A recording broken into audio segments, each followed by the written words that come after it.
జీవితంలో అనుభవాలే మనకు మంచి పాఠాలు నేర్పుతాయి. మన తప్పుల నుండి నేర్చుకోవడం ముఖ్యం. హాయ్ అండి అందరికీ.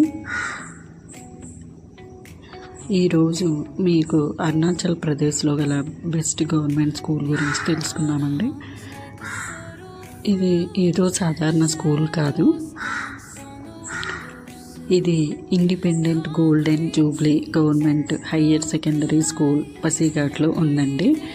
ఇది ఒక స్కూల్ మాత్రమే కాదు, ఇది ఒక కళల ఆవిష్కరణ కేంద్రం. ఇది గ్రామీణ ప్రాంతాల పిల్లలకు దూర ప్రాంతాల నుంచి వచ్చే వారికి ఒకే సమానమైన అవకాశాలు ఇక్కడ లభిస్తున్నాయి. ఇది పిల్లల భవిష్యత్తు తీర్చిదిద్దే గవర్నమెంట్ శక్తి అని చెప్పాలి. మనం గవర్నమెంట్ స్కూల్ అంటే మామూలుగానే తీసుకుంటాం. ఇలాంటి స్కూల్స్ నీడ కాదు, వెలుగు అవ్వాలి. మీ ఏరియాలో ఇలాంటి స్కూల్ ఉందా? కామెంట్లో చెప్పండి.